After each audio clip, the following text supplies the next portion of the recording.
سلام، زما نوم واجد احساس دی او زه د دیني علومو زده کوونکی یم. زه غواړم له ډاکټر صاحب څخه یو څه وپوښتم. ما په تیرو 4 کلونو کې پر خپل دین عمل نه دی کړی. زه یو مذهبي سړی یم او زما په ژوند کې نور هر څه ښه روان دي. یعنې د دیني علومو د زده کوونکي په توګه زه ډېر ښه یم. د زوی په توګه زه یو ښه زوی یم. د خپلو ملګرو او ټولنیزو ناستو کې زما رول هم ډېر مثبت دی او زما ټولې چارې سمې دي. که زه له یو چا څخه څه پور واخلم، زه یې تل پر خپل وخت بیرته ورکوم کله چې زما ټول کارونه سم دي. که داسې وي نو زه ولې باید ایمان راوړم؟ بله خبره دا ده چې زما په بېدینه کېدو کې څه تاوان دی چې یو مذهبي سړی ګینه لري او هغوی ته څه ګټه ده؟ دا د ذاکر صاحب څخه زما پوښتنه به مهرباني وکړئ کوم غیر منطقي ځواب مه راکوئ، یو منطقي ځواب راکړئ، داسې ځواب چې د عقل او منطق په بنسټ وي. ډېره مننه. د اولادونو تربیت په هغه وخت کې موږ تاسو ته سختیږي چې کله موږ تاسو په غیر اسلامي ټولنه کې ژوند کوو. مور او پلار د دې خبر نه وي چې زموږ اولادونو ته په مکتب یا په ښوونځي کې یا په پوهنتون کې یا په انسټیټیوټ کې څه تدریسیږي. چې کله هم ستاسو اولادونه له دغسې محیط کې ژوند کوي نو تاسو راځئ قرآن کور آنلاین اکاډمي ته. دلته به د قرآن کور آنلاین اکاډمي درسي مواد، کریکولم، هر څه په دغه ویب سایټ کې تاسو اول مطالعه انشاءالله اولادونه به داسې درته روزو څنګه چې په مکتب یا ښوونځي کې هغوی سره کوشش کېږي همداسې به په دغه اسلامي اکاډمي کې موږ هم داسې کوشش ورسره کوو تر څو پورې دغه زموږ او ستاسو اولادونه داسې وروزو چې په آینده کې موږ او تاسو د ملامتیا ګوته ځان ته ونه نیسو. همدا اوس په دغه نمبر موږ سره اړیکه کې شئ. انشاءالله ستاسو اولادونه به داسې تربیه کوو چې تاسو به خوشحاله. وروره تا نوم څه دی؟ واجد احساس. واجد احساسه ته مسلمان یې؟ زه په دین عمل نه کوم صاحب. سمه ده، ته په یو مسلمانه کورنۍ کې زیږېدلی خو د اسلام پیروي نه کوې. بالکل همداسې ده. ورور واجد په مسلمانه کورنۍ کې زیږېدلی دی. هغه له 4 کلونو راهیسې پر دین عمل نه دی کړی. هغه وایي چې عالم دی او کارونه یې سم دي. هغه ادعا کوي چې ښه کارونه کوي. که څه پور واخلي پر خپل وخت یې بیرته ورکوي او ډیر خوشحاله دی. نو ولې باید پر دین عمل وکړي؟ ښه پوښتنه ده. وروره ډیر خلک شته چې وایي زه ډیر ښه یم خو د چا د معیارونو له مخې ښه؟ ستا، زموږ د پیدا کوونکي د معیار له مخې. ښه کېدل په دې معنا دي چې ایمان ولري، سوله ییز وي او زغم ولري. اوس وروره مهرباني وکړه، یو منطقي ځواب راکړه. ما ته یو منطقي دلیل راکړه چې ولې باید د دین پیروي وکړم کله چې ما 4 کاله پرې عمل نه دی کړی او ډیر خوشحاله یم. هر څه چې پور اخلم پر وخت یې ورکوم. نو ما تا ته ثابته کړه چې ولې زه باید پر دین عمل وکړم. ته وایې چې ډیر خوشحاله یې خو دا زما د خوشحالۍ لپاره کافي نه ده. زه غواړم پوه شم چې په دې 4 کلونو کې د څومره خلک سمې لارې ته راهنمایي کړي دي. څومره خلک پر تا باور لري راته ووایه. واجد وروره، واجد ورور چیرته دی؟ هو صاحب. په دې 4 کلونو کې څومره خلکو پر تا باور پیل کړی دی؟ 15,000؟ 10,000؟ ما ته دا هیڅ ارزښت نه لري. کله چې خبره زما شخصي یا ټولنیز ژوند ته راشي، څومره خلک زما درناوی کوي یا زما په اړه ښه فکر کوي، دا ټول د ټولنې لخوا له ټاکل شوي معیار پر بنسټ دي. دا د عقل د تمو په اړه دي. لکه یو ښه انسان باید په ټولنه کې څه رول ولوبوي او یو فرد څنګه کولی شي په ټولنه کې مثبت ځای ولري. نو زه هلته یو ښه رول لوبوم. زه تا ته وایم باید د دې شیانو لپاره یو ډول منطقي طریقه، منطقي ثبوت او منطقي ځوابونه شتون ولري. د دې دلیل چې ولې باید زه پر دین عمل وکړم یو داسې څه دي چې زه یې کوم. څه چې ته د لږکیو یعنې اقلیت د منطق له مخې وایې تل سم نه وي. ته پوهیږي خلکو پخوا فکر کو چې ځمکه هواره یعنې پلنه ده. 100 یا ان زرګونه کاله مخکې خلکو باور درلود چې ځمکه هواره ده. هو صاحب، بالکل دا ارتقا ده چې رامنځته کیږي. وروره ستا پوښتنه اوس پای ته ورسېده. زما ځواب واوره.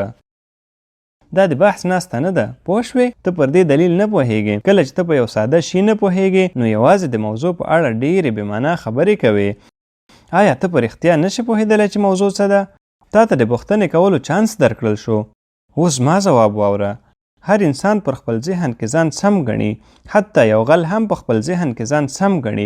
هغه غل چې غلا کوي هغه فکر کوي چې څه چې دی کوي سم دي. ته ما ته ټکي په ټکي ووایه. یو غل دی، فرض کړه چې هغه غل زه یم. زه غلا کوم. زه له خلکو څخه کروڑونه روپۍ غلا کوم. ته ما ته یو منطقي ټکی راوښیه چې زه غلط یم او زه به غلا پرېږدم. راځه واجد وروره، ځواب راکړه. زه په نړۍ کې تر ټولو لوی غل یم. زه کروڑونه روپۍ غلا کوم. ته ماته یو معقول یوازې راته ووایه چې زه چیرته غلط یم ترڅو زه غلا پرېږدم. هو صاحب، دلیل یې دا دی که ته ځوالي یا غلا کوې نه ته غلط یې ځکه ستا کارونه د خلکو پر ژوند بدې اغېزې ولې لري. باید د خلکو فکر ته پام وکړم؟ زه خوشحاله یم، زه غلا کوم او هره ورځ چې څه مې زړه غواړي هغه اخلم. کله چې ته ماته اړتیا لرې نو ولې به زه ستا فکر ته پام کوم؟ تا لږ مخکې له ما څخه وپوښتل زه د خلکو فکر ته پام نه کوم. زه خوشحاله یم. له ما سره منطقي خبرې وکړه، د خلکو د فکر په اړه نه. زه له تا غواړم چې ماته د عقل او منطق پر بنسټ یو ټکی راکړې. آیا زه غلط یم؟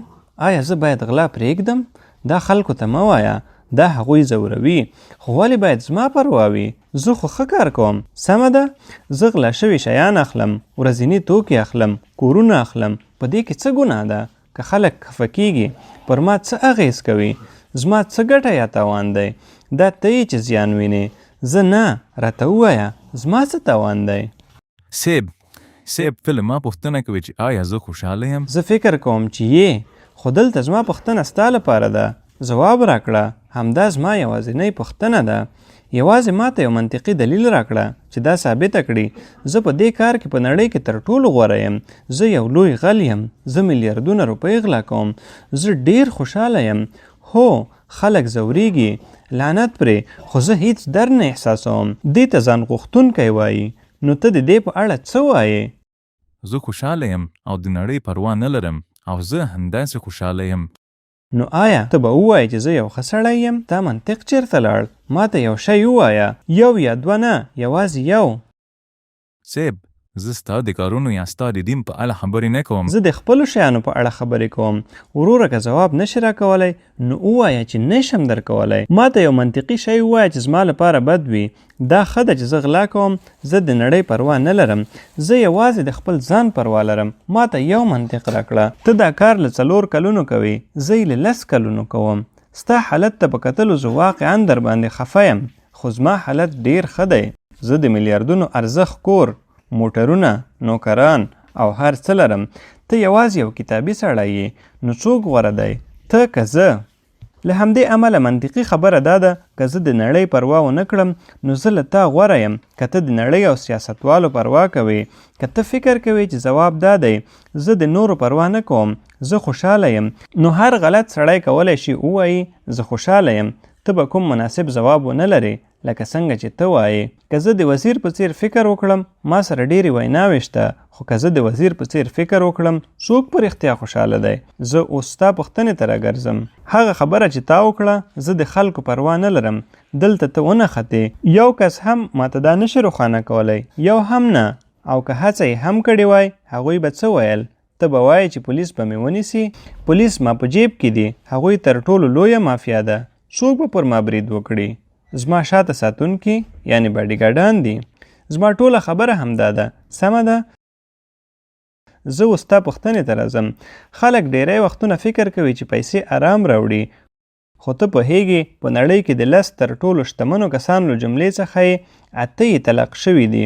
د لومړیو 5 کسانو ټولو طلاق اخیستی. د ډیرو شتمنو کسانو ماشومان د خپلو پلرونو په اړه شکایت کړی. خوشحالي څه ده؟ خوشحالي څه ده؟ ایلن ماسک په لومړي نمبر دی. هغه طلاق اخیستی. جیف بیزوس طلاق اخیستی. بیل ګیټس طلاق شوی دی. شتمن سړی چې 100 میلیارده، 150 میلیارده، 200 میلیارده ډالر لري، څه ګټه لري؟ زه فکر کوم موږ په خپلو سرونو کې غلط فکر لرو. دا خلک په هیڅ صورت خوشحاله نه دي. اصلي خوشحاله هغه دي چې په کلیو کې ژوند کوي. هغوی په آرامه ویده کیږي. هغه تر دوی خوشحاله دي. او تا شاید زما وینا هم نه وي اورېدلې. که دې اورېدلې وای نو دا خبرې به دې نه کولای. په خپله وینا کې ما وویل چې دا نړۍ زموږ لپاره یو ازموینه ده، د آخرت لپاره یو امتحان دی. خو که ته په آخرت باور ونه لرې نو څنګه به پوه شې؟ که ته منطقي او په عملي توګه فکر وکړې نو درک به کړې چې د دې نړۍ یوازې یو پیدا کوونکی شتون لري. زما ویډیو اوره. آیا خدای شتون لري؟